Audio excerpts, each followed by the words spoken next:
The following transmission contains unencrypted instances of explicit language. Shall we begin?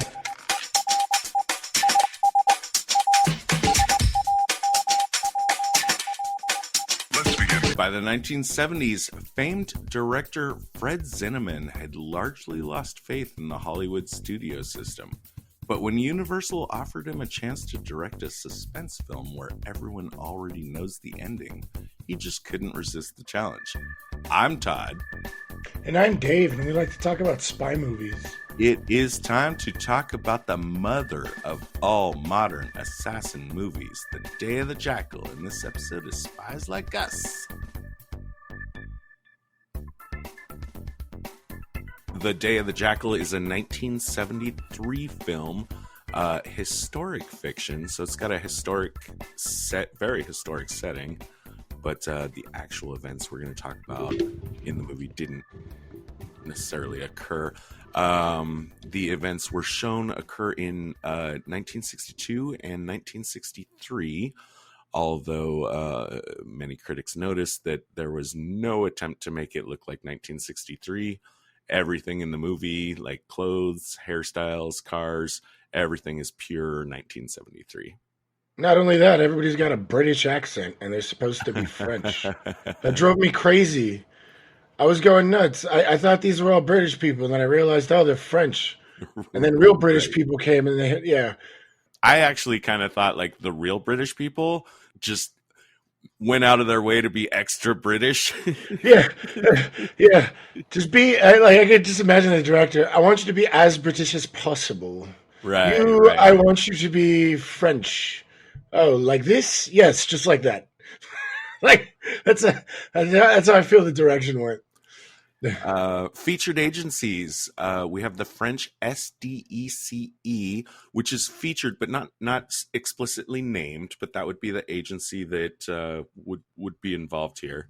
That's an agency that dates back to 1944, as so many Western powers intelligence agencies do have their roots in the Great War, and was actually founded by Charles de Gaulle, the assassination target in the film. I looked him up. He has like a crazy military record. We are going to have some fun talking about some Chuck. Yeah. Some Chuck DG would be his rapper name. Several people in this film refer to de Gaulle's security service as being like the best in the world, which could just be for, dramatic tension of the movie. But it is true that he founded kind of a side project from the SDECE called the SAC, the Service d'Action Civique, which was a linked organization that seemed to be mostly about like spying on and thwarting the attempts of his political opponents. It's kind of like his internal security. So when they talk about him having the best security service in the world, I think they're talking about that, the SAC. Again, not explicitly named, but it fits the history. For the record, the SDEC was reformed as the DGSE in 1981, and that is the current form of French intelligence. We're also going to see the French OAS in action, which was a revolutionary terrorist force pretty much dedicated to dethroning de Gaulle. It seems pretty highly probable in my mind that most of the OAS members are former or disgruntled SDECE members. And yeah, they were all pretty much former SDECE or military even. In the film, they kind of point out that we'll get there, but this is like after the independence of Algeria. So these are the guys trying to prevent that or are mad at that because they watched all their men die. So these are all disgruntled, like you said, SDECE or disgruntled military or special forces type guys. For right now, I just wanted to flag that this is an interesting case where, as opposed to like a lot of our classic Cold War movies, you have the CIA versus the KGB. It's one country versus another. In this Right. case, it's kind of more like a mutant splinter arm of one intelligence agency has turned around and gone after its parent. Like the call is coming from inside the house, Yeah. kind of situation. It's going to be a lot of fun to talk about. In fact, just from what I read, I mean, I actually got instantly excited when I started looking into even, I mean, we don't go into a lot of detail on these intelligence agencies in this movie, but just because I wanted to look them up and I got so excited about it, I really wanted to start looking around, casting around for a movie that focused on them because I think their history is very interesting. And that's why you're proposing that right after our anniversary episode, we're going to do Battle of Algiers. Yes. I'm very excited for that one. So it's going to be a kind of a weird order because Battle of Algiers is pretty much like the events that, or it's going to deal with events that precipitated the events that we see in the Day of the Jackal. And also just, like to flag the agencies that we're going to see. We're also going to see some of Scotland Yard's Special Branch. Special Branch we've discussed slightly before. That's a concept that is invented by, when you say Special Branch, you could most often be talking about the British Special Branch because they're the ones that invented this concept. But currently there are, I don't know, 30 countries out there that have what they call a special branch. And that's usually or essentially like the arm of the police that's tasked with intersecting with the national intelligence agencies. I guess like if you have an international fugitive in your country, you don't just want your intelligence guys, your main spies going after him. You want to employ the police as well, right? Right. That would be the special branch. I see. I see. It's based on a novel. This movie is by Frederick Forsyth. He's not exactly John Le Carre, but he's not chopped liver either. No. he did quite a lot of spy novels, and more than a dozen of his have been made into movies. This is the most popular of Right. them. The director, I believe his first name was Herman. Don't quote me on that, but last name definitely Zinneman, who's famous for being one of the first directors to insist on using authentic locations instead of sound stages, or, for instance, Right. just pretending that, Palm Beach is Saudi Arabia. He's got some crazy high profile other movies on his resume. He's responsible for High Noon, From Here to Oh. Eternity, and one of my mother's favorites of all time, Oklahoma. Ooh. And I think we could also give a little applause for Mr. Zinneman for being the official guy that discovered both Marlon Brando and Meryl Streep. Oh, wow. So definitely Those are an some eye pretty for hefty. talent. Yeah. Yeah, exactly. Yeah, those are not lightweight performers. Right. Like even if as a director I went to my grave and nobody liked any of my movies, I would still be like, "Hey assholes, I'm the guy that found Brando and Streep, so Right. fucking have some respect." Right. The movie didn't do quite as well as he had wished. He was pretty keen on casting a relative unknown as the Jackal, and what's his name? Edward Fox. Yeah, Edward Fox. He was relatively unknown at the time, but the studios had pitched I forget exactly who they. Some of them had wanted Jack Nicholson and some other actors of that kind of caliber. And I also noticed that Robert Shaw wanted the role and tried to get it, but the guy really wanted someone that was kind of unknown. And I think that was a smart decision, Right. because the whole idea of the Jackal is that he is, unknown. Yeah, right. Exactly. Yeah. Um, That would have been weird with Jack Nicholson. yeah, I don't want to see Jack Nicholson try to play a British guy. No, No. especially since we had so many British people playing French people. Michael Lonsdale plays the basically the antithesis of the Jackal. This is his second appearance on this podcast, and he's gonna hit number 3 really soon because let's see, he was our French guy in Munich. He was Papa. He's the grizzled old kind of Gandalf of the spy industry in Ronin, which we're gonna do soon. And we came Okay. within a whisker when we were doing our picking our Roger Moore version of Bond. We came within a whisker of picking Moonraker. And if we had done that, by the time we get to Ronin, which is coming real soon, that would have been putting Michael Lonsdale in 4 of the movies that we've covered. Because Oh. he's the villain in Moonraker. Oh, he's actually French. Yes, he is. Oh, wow. Wow. Well, that's plus movie points for having a French guy play a French guy. Didn't know we Yeah. needed an award for that. A French guy with very, very wet, sad hound dog eyes. Yeah. He definitely Uh, looks like a detective.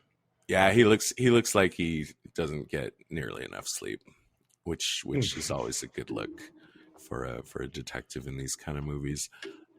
Didn't the last thing I wanted to mention about the movie itself before we get into the briefing room and start talking about Tradecraft, I'll just ask you really quick. Did the clocks? Did you trigger on the clocks? What do you mean? It's every I clocked it. Sorry for the bad pun. There are like every 5 minutes there's a clock in the frame. Like every time they switch to a new scene, they always do it with a close up of a clock. Oh. Somebody did the work of counting it out. It's 31 clock close ups in this film, which is an average of 1 per 4.5 minutes. Oh, Just wow. worth mentioning. I thought it was kind of cool. Like a lot of times that they're not exactly giving you exact information. I mean, they could if you're really paying attention, because some strange. I mean, some things obviously have a lot to do with time. You know, Right. like how long ago did you see him? When will this train get to this station? It's yes, I understand it's 3 o'clock where you are, but I need some information now where I am. Right. But just overall, I liked it in that just this repeated motif of clock, like 1 every 4.5 minutes is how it clocks in. That's a Again, lot. sorry for the pun. Yeah, it's very distinctive, and I liked it. I think it low key gave a sense of, I don't know, even just by just being reminded of time over and over and over, that time Right. is of the essence and time is running out. Well, all those like super like the headquarters of investigation type shots, they had all of like the world times, like New Uh-huh. York and London, and there was that one room that they shot a couple times where they had like 30 clocks on the wall to show you what time it was in what Yeah, you wanted to country. know in every country of interest. And that's our notes for the movie. Let's hit up the briefing room and talk some tradecraft. Sounds good. Retinal scan complete. Validating security clearance. Clearance granted. You may now enter the briefing room. Now, with all necessary apologies for not being a pure historian or even like a very serious history buff, this Charles de Gaulle, who is the assassination target in our movie, the first time I ever heard of him was literally in the board game Twilight Struggle, which is a game Dave and I have played many times and highly recommend. Yeah. It's a game about the Cold War. And in that game, he comes up as a Soviet card as opposed to a US card. And it's a Soviet card which removes 2 US influence from France, adds 1 Soviet influence, and cancels effects of the NATO card for France. That's the effects of playing the card. And the game also gives historical text for each of their cards. And I think it gives a really good summary of, just Charles de Gaulle in brief. And I'm just going to quote from the board game rulebook. Founder of France's Fifth Republic, de Gaulle's role during the Cold War is generally viewed through the lens of his second presidency. While still a Western ally, de Gaulle attempted to establish France as an independent voice within the confines of the Western camp. He developed an independent nuclear deterrent and withdrew from NATO's unified command. This is really important to talk about as far as who he is, because you don't see him much in the film, but he's the assassination target.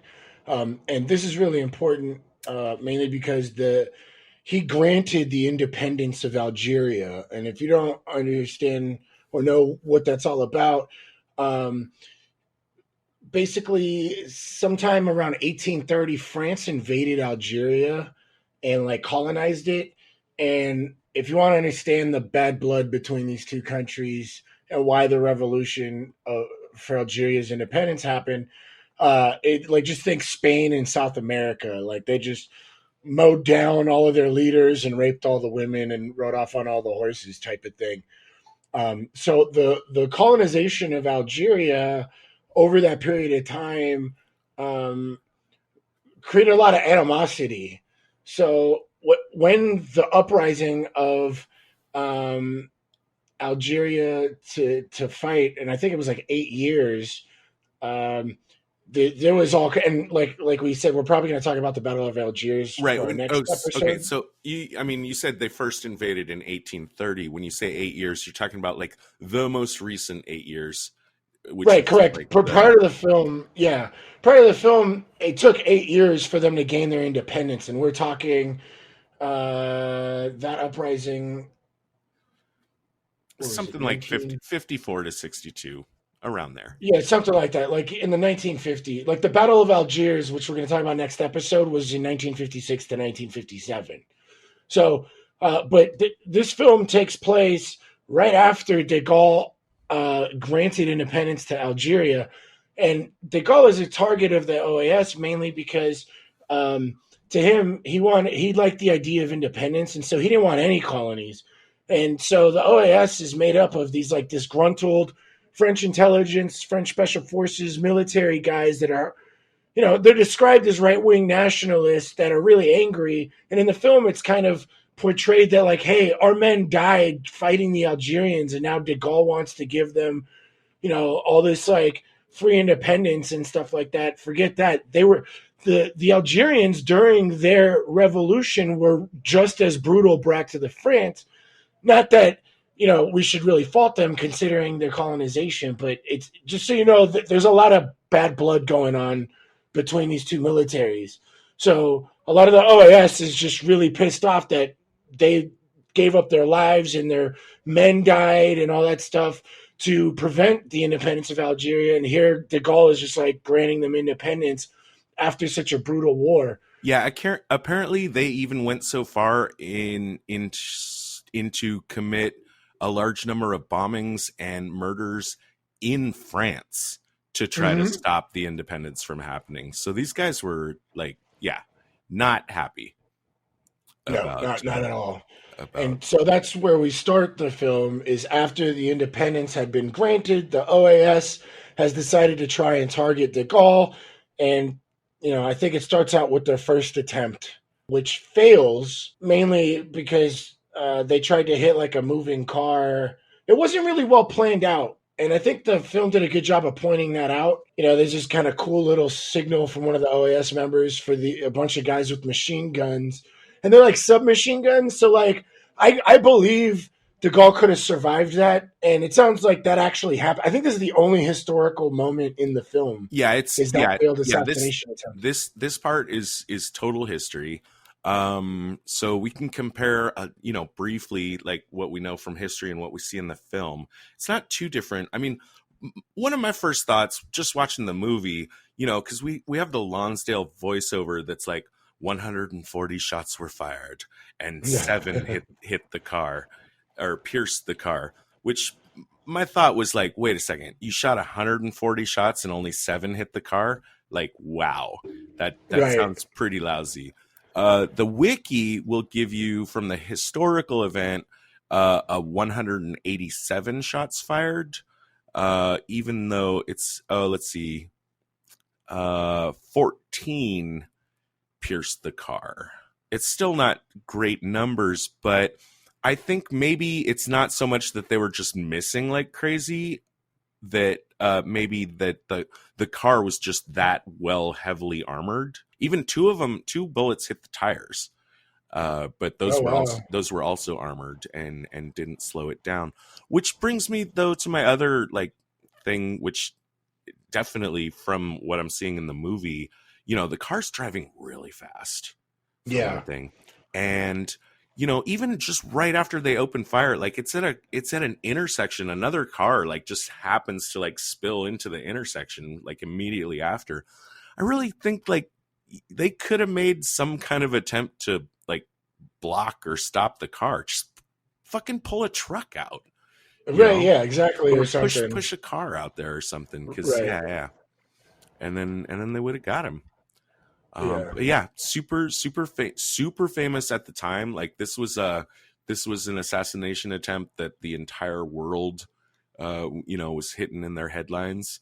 And the ringleader we see in the movie, just as in reality, he was captured and executed by a firing squad and happens to have the the dubious honor of being the last person to ever be executed by a firing squad in France. Oh, wow. Nice. And that pretty much gives all of our setup of like what the OAS is trying to do and why. And I think putting, just giving us this scene in the movie was a pretty expedient way of just giving us at least as much information as we need. Obviously, you and I had a lot of fun, like finding out like what was really going on. But consider in 1973, audiences like already knew, like this stuff was a lot more fresh in their memories. It had only happened 10 years ago for them. Right. Whereas for us, this is like 50, 60, 70 years ago. Mm-hmm. Yeah. So yeah. So then I think our next section, I think we got a good plan for how to work this out. I want to talk about the planning, starting with the OAS's decision to use a contract killer, and I want to follow the Jackal and just the Jackal all the way up to the hotel scene where I think we'll stop. We'll rewind and then go revisit the investigation. Does that sound good to you? Yeah, that sounds really good. The OAS is obviously they're dejected. They just lost a critical man. They lost apparently like by an inch a chance to achieve their goal of killing de Gaulle. And they're making this decision that they, someone has the idea, we need to bring in a foreigner, somebody that nobody knows. Because they had already been heavily infiltrated by government spies themselves. Like, even though these guys are ex-intelligence, ex-military or whatever, they were kind of messy from what we've read. And it was well established in the film, they had already been infiltrated by like government agents. So the idea of picking a foreigner is actually massive plus spy points. And like, right, because to my mind, it seems like the OAS and the SDECE are just so intertwined, kind of. right. Like these are people that know each other, that have relationships with each other. It's so easily possible that I could be SDECE and you could be OAS, and you and me having beers together or working side by side in the same office, and me not know that you're OAS. Yeah. Right. So that's why we like this plus spy points for picking an outsider. because Uh, again, like we said before, like this is, you know, the calls coming from, this is an internal affair between the OAS and the SDECE. So an outsider makes super sense. The Jackal says, this is the guy they bring in. We never find out his real name. We're just gonna call him the Jackal. You know, they invite him to a secret meeting in Venice. He says this is gonna be tough. De Gaulle has the best security service in the world. Again, I think he's referring to the SAC. Also, that he says, you know, hey, it's possible, but this is a once in a lifetime job. Whoever does it is never going to be able to work again. So that's why he wants the princely sum of $500,000. Woohoo! Yeah, yeah, right. Which Half now, half later. yeah, Which seems which to be an occurring theme. Half now, half later. They also mentioned that's a large sum, and they're like, it's going to take a while. He was like, well, I need half now, and he's like, where are we going to get that money? He was like, well, you're the OAS. Have your people rob some banks. So I think that's kind of funny that the OAS had to go rob banks to fund the assassin like deposit. That was kind of fun. So nice yeah, little that's good. nice. This whole movie has a lot of "this is how you do it" moments, and I think that's very interesting because there's actually quite a bit I've read that had interesting funding sources for terrorist organizations or sometimes even government covert operations. His immediate instructions like tell us like a lot about this guy. He's so on the case from second one. He says, look, I'm totally going to do it my way, and there's going to be, after right now, there's going to be no connection between you and me at all. You're not going to hear from me. I'm not going to get instructions from you. We're not planning this together. This is just all my show. And the only thing, well, I need you to do two things. First of all, I need you guys to go into hiding, and go into hiding in a place where none of you can possibly be captured, because only you guys know about me, and nobody else in the OAS is ever going to know about me. And you guys need to not be captured. And if I hear any of you guys get captured, boom, I'm done. However, you are going to set up a phone number that I can call anytime I want. The person on the other end is going to give me any information you have on what they know about anything. That person should absolutely not know anything about who I am, what I am, etc. And when he gets that phone number, I think they mail it to him. He memorizes it, burns it. It's plus 5 points. That situation, this whole like this is compartmentalization to the nth degree. And I think it's perfectly done. It makes my number 2 best tradecraft of the movie. Just the whole setup of the phone number, the one-way communication, where he can find out what they know without ever having to come into direct contact with them. Not sure why he needs a code name though if they're not going to be in communication. I guess if they talk to each other, they don't want to call him like Duggan. They I want to call agree. him Jackal. I agree. It's minus 5 points because it's not necessary, except as a movie convention. Right. But yeah, if they're never going to talk to him, then what does he need a code name for? He really doesn't. Right. Once the Jackal has accepted the assignment, pretty much the movie can get into gear. And really, like, part of the whole appeal of this movie is just watching him operate and make all of his plans. Yeah, and how he kind of starts is he starts watching, the various locations, and more importantly, he kind of spots a guy at the airport that is around his size and build, and he steals his.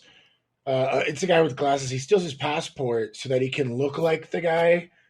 Um, in case you're thinking like, well, when you report the passport stolen, that actually does come up later. But this is one of the many little balls one of the many things that gets the ball rolling.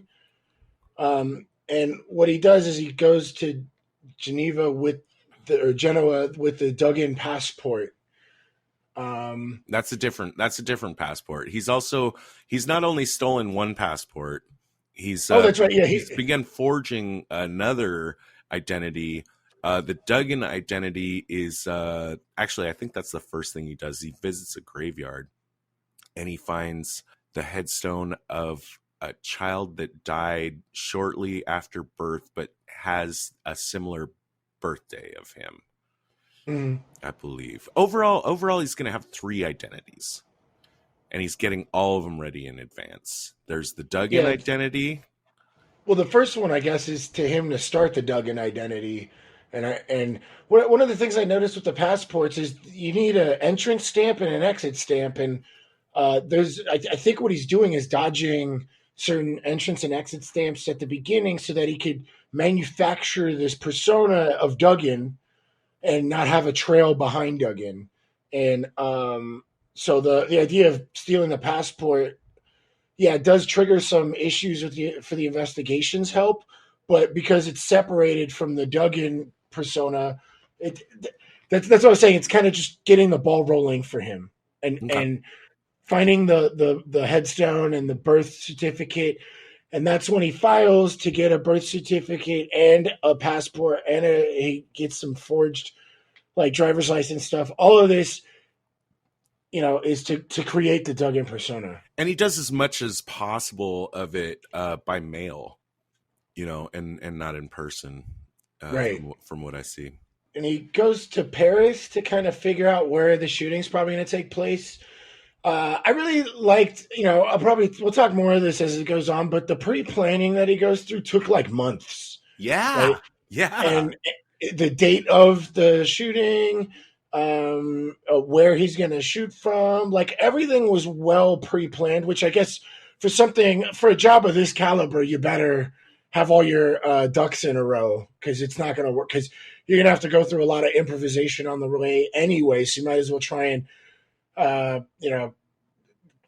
patch as many leaks as you can and maybe build like a really solid plan.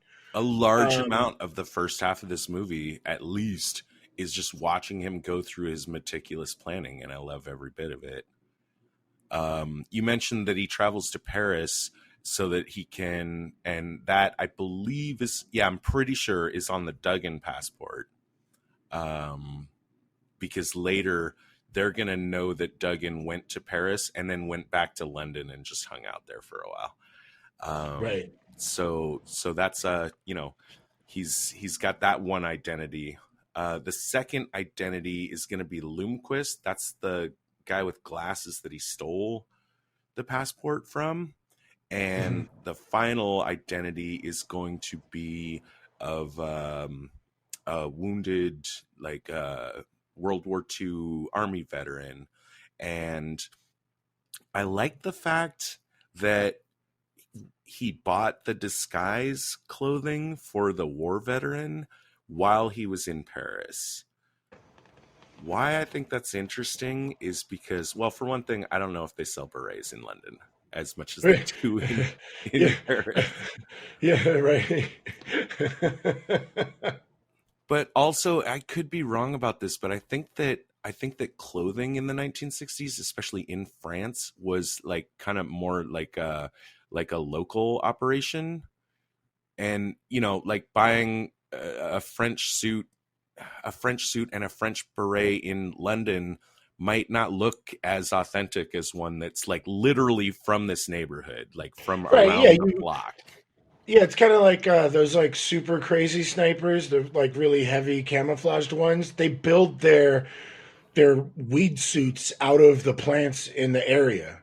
Like I'm not gonna take like some pine Right, trees from the Midwest and go out to like the Middle East, with some pine trees. Like I'm gonna use like the brush and shrubbery and stuff of the land, so picking clothes from London, pretending to be French or semi-French, is going to look really different or stand out except if you go to like a clothing store like in Paris. So yeah, I think that's a good point.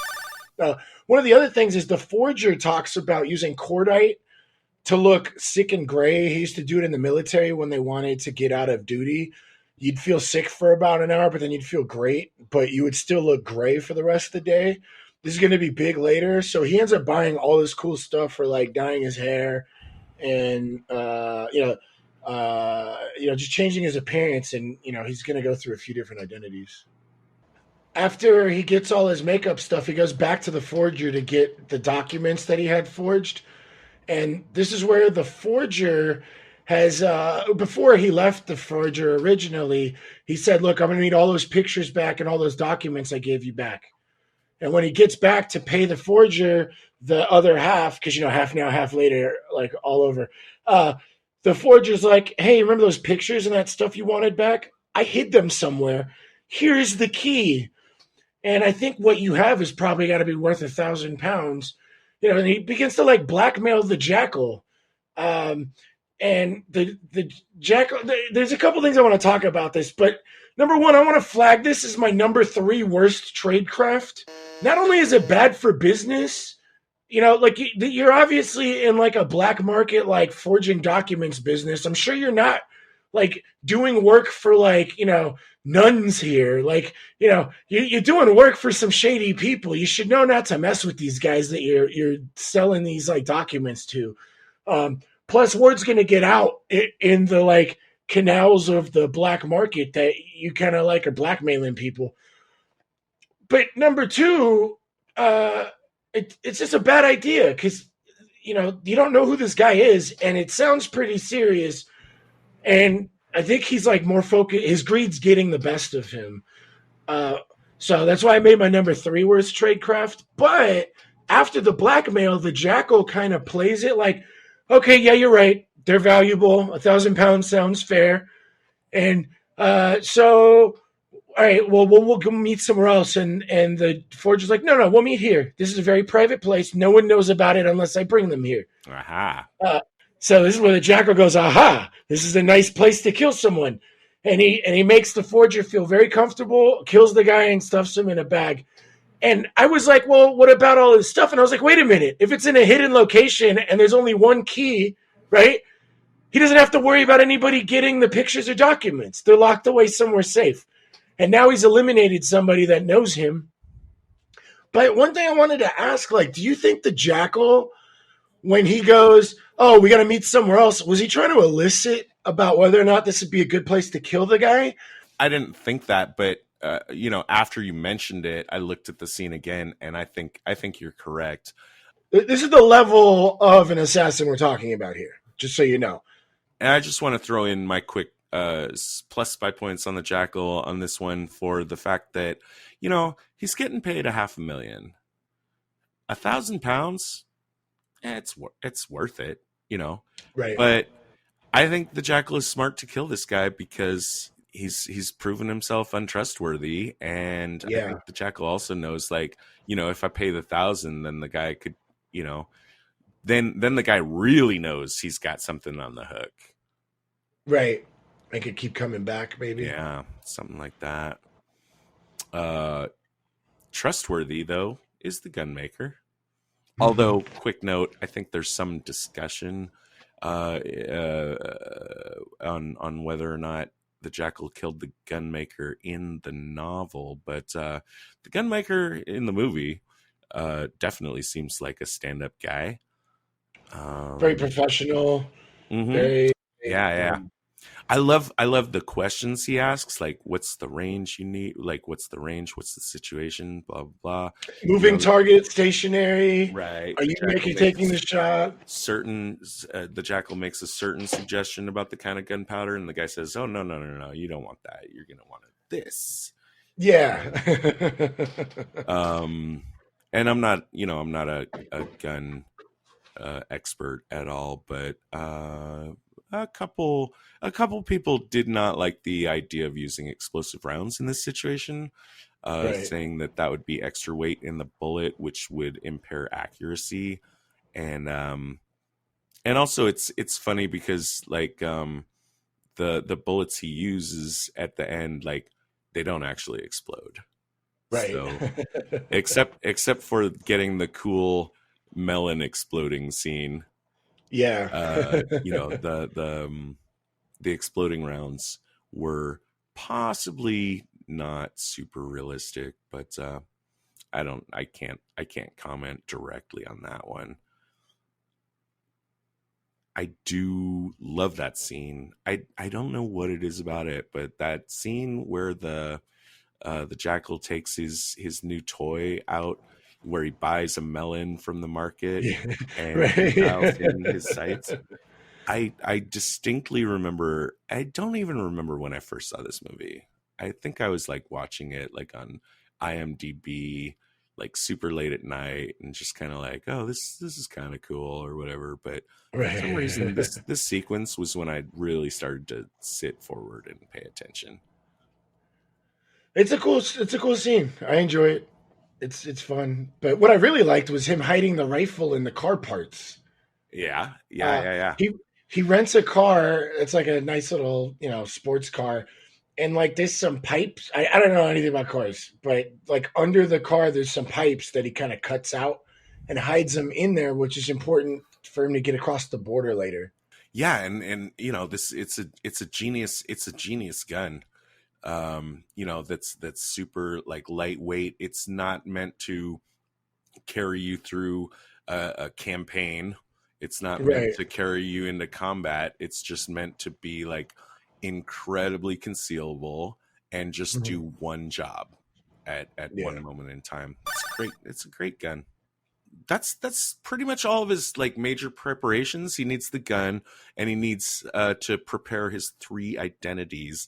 And again, also he's scouted out the location where he's going to make the hit, and he's also stolen an impression of a key Mhm. for a hotel room. And so, yeah, he's got all that in play, and he's gonna eventually, again, this is like months have passed, all of his preparations have been made. He heads into France, ascot at the ready. He does I like mean, his ascots. he's definitely into ascots, and I don't. I want to. Yeah, a little bit. Like, okay, he doesn't wear the ascots in his second disguise, so at least he doesn't do that, or his third. Right. But he was wearing an ascot when he was like just the Jackal in the Uh-huh. first place, and he also wears it like all through his Duggan identity. Uh-huh. Um, yeah, we'll live with it. He crosses the border using the Duggan passport, and that's his first identity. He makes his check to the special phone number that he has previously prepared, where they will give him any information about what's going on. And here he hears that his identity has been blown. They say the Jackal has been blown, which is lame because nobody was Yeah. supposed to know the name Jackal. But it Right. really should have been like the Duggan identity has been blown. Right. But despite knowing that, I mean, he is within France. He still has a choice. He could still get out, but he's still got confidence in himself, and we've got confidence in him as an audience. And we don't want him to flee. We want him to go for it. Right. Yeah, exactly. But this is where I'm gonna vote that we leave the Jackal alone for a bit and go back and talk about the investigation. The reason is because right now, when he finds out that his Duggan passport has been exposed, this is the first time where he might need to start improvising. Everything up until now has just been him just going like 1, 2, 3, 4, Right. everything according to plan. Right.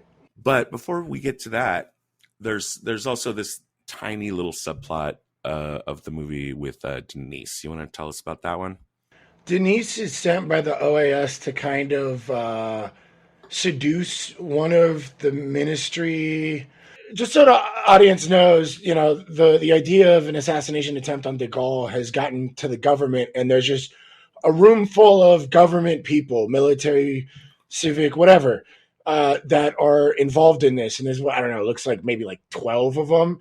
And they elicit a detective commissioner guy to be on the case, which we'll talk about later. But aside from that, the OAS is going to use this lady, Denise, who's been for the cause for a long time and they can trust her and whatever and blah, blah, blah, blah, blah. And they send in her to seduce Sinclair, which is going to be very important later. And I don't know, we were talking about this meet cute moment. Everybody knows when you've seen a romance or like a rom-com, that moment where the couple meets, like that's apparently called a meet cute. And I didn't know about that, but her plan was to have her dog walk in and he rides a horse every once in a while somewhere. And the dog was going to scare the horse and he's going to fall off. We talked about this. This could go wrong a lot of ways. Yeah, Like, I don't think it's good. Right. Yeah. He could have been, it's not a situation that's easily controllable. Like once the dog and the horse start interacting, like you're right. He could have been seriously injured. He could have been seriously fucking pissed. Yeah, right? Like, what are you doing, you dumb bitch? Get your dog out of here or something, right? Right. He could have just went psycho on her. And then you would have lost your opportunity. Well, I don't know. Maybe she's smart enough. Maybe even if you, now I'm thinking it through again. Like maybe she's probably done this 1,000 times, seduce men. Maybe if he, even she's got a backup plan. Like maybe if he is really, really pissed, like she's good enough to know that like showing up with like sending some flowers and an apology. She can still like worm her way in. Maybe. Right. Yeah. But I still want to give it minus 5 points for this is a very hazardous. Yeah. endeavor. Right. Yeah. But she definitely, gets in and continues the seduction. And there's this like shot when she's first sleeping with him and he's like, oh, I'm having a terrible day. It's a crisis. And she's like, what crisis? He's like, no, I can't talk about it. She's like, what crisis? And she kisses her hand. It's like, so she's obviously putting on the eye blinks and the soft moves and stuff, which we find out is going to be a problem later. But the idea is she's been feeding the info she's getting from Sinclair to the OAS. So Sinclair is unknowingly a leak for what are we calling them? Ministers? We're just going to call them the ministers. Just minister with a small m. Sure. Yeah. But that's the idea, which, I mean, massive plus 5 points for the OAS planning a girl to one of the ministers to kind of get some info. Yeah, but I think later on this makes my number 3 worst, or is it my number 1? No, it's my number 1 worst Tradecraft. I have it down in my notes. I'll probably mention it again, but a guy like Sinclair at that level of government service is going to probably have the highest security clearances possible. They train you a good target, right? But they train you for exactly this, right? Like you're not. It's hard for me to believe someone at that level is gonna like. He might fall for a girl, right? But he's not gonna like tell her stuff. He's already been briefed on this shit. You know what I mean? So But Master, this is gonna be my number 1 worst Tradecraft, which I'll talk about when it actually like becomes a problem later. But I'm pointing it out now. But that's Denise in a nutshell, and I guess it's time that's the procedure by which, like, again, it was the Jackal's idea in the first place, but the OAS is playing ball according to his rules. Like, they're gonna get information. She doesn't know anything about the Jackal himself, but she's gonna feed that to the OAS. They're gonna feed it to another person in the OAS who also doesn't know anything about the assassination thing, and all that guy's job is like, if this phone rings, just tell the person on the other side, like, what the SGECE knows. Right. Or what we tell you to tell him. Like, it's a relay of information, and it's broken up, so it's not like a direct chain, which is good. This is how you're supposed to do it, right? But, yeah, that's pretty much Denise. So, I don't know, you said you want to talk about the investigation, but I think we need to kind of point out some stuff about the identity theft. A really interesting thing about the Day of the Jackal is this was actually the first movie to, or at least the first major movie to showcase identity theft, at least in the way that we would think of it in the modern day, like with the passport forging and stuff.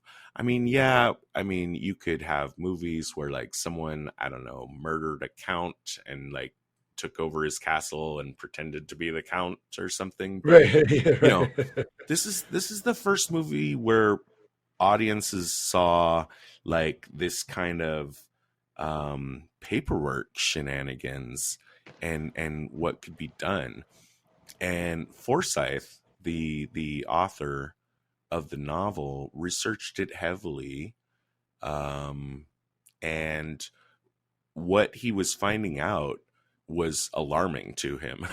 And he was sending, Yeah. even while he was writing the novel, he was sending letters of caution to the British government, letting them know, like, hey guys, you might want to just be aware that this kind of Right. stuff is possible. And all that stuff was ignored until the movie came out. And then they tightened up their regulations on passports and like quite a bit in response to it being out there. Like it actually scared them to have this this information out there, which I think is going massively to the credit of the film, and a good reason to flag it as a nice historical piece, and especially a piece that like is so important for us to cover on the Spies Like Us podcast, because this is kind of a movie that, like, by its very nature of being made, changed the rules of espionage in a certain way. Yeah, it's. I mean, like, it's really incredible how he handles all the passport stuff, and it. I could see how this could be really scary once it's pointed out, like, hey, this could easily happen. Um, One of the things I loved about the passport moves that he makes, and this in fact made my number one best tradecraft. Not only did he use like a real birth certificate, and use all this identity mail-in stuff and forged document stuff, uh, but he specifically applied for the passport during the holiday season. So I mean, the whole first passport thing is going to make my number one, but I wanted to point out the holiday season because, um, during the investigation, it really slowed them down because they had to go and look at every single like application for a new passport within the last 3 months, and it's like a big holiday where there's tons of tourism, and it's like, do you know how many people are coming in from out of the country? You know, it's so I wanted to flag this as my number one best tradecraft because it really slows down the investigation. The timing of the year, his entire plan throughout the whole film is very meticulously thought out as far as timing goes. And I think the idea of when he got his passport, legitimately through fake documents and fake names was really important because for them to find that took them a lot of man hours. Mm-hmm. So I really wanted to flag that. I like that one. Yeah, I know. I remember what you're talking about the Inspector LaBelle or something complaining about like, oh, this fucking holiday season. Yeah, right. Yeah, exactly. Yeah. We didn't get any direct evidence that was the Jackal's plan, but I'm on board. I'm on board with you flagging that as something that we'd like to think was part of his planning. Right, especially with all of the things we know were part of his planning, and his whole timeline was like well thought out. So I feel like he did this on purpose, like the time that he was getting in and out of countries, especially for this. But but yeah, thanks. Yeah, I think it was a good spot. Okay, let's cut it here. We've covered all the Jackal's planning and execution up until the hotel sequence near the French border. This is a good time to take a break and go back in time and take a look at the French and British intelligence agencies that are trying to stop him. As we'll see, they've got their work cut out for them, beginning as they do with virtually no information. So that's what we're going to do in part 2. We'll track the investigation up until the two timelines intersect, which, again, that's at the hotel sequence. That's the first time that he shows up as an actual blip on their radar, and it's also when he becomes aware that he's being pursued. As always, the best way to make sure you don't miss out on that is to hit the subscribe button on iTunes, Google, or your favorite podcast app. Also, you can find updates on our Facebook page or website, spieslikeus.net, and please, if you can help us out and give us some feedback, we're always trying to improve the show and your thoughts would be a big help. The preceding transmission sampled the songs Ice Cold by Audionautics, Enter the Party by Kevin MacLeod, and sound effects from freesound.org. Attributions and links are found at spieslikeus.net. Editing by Todd Hostetler.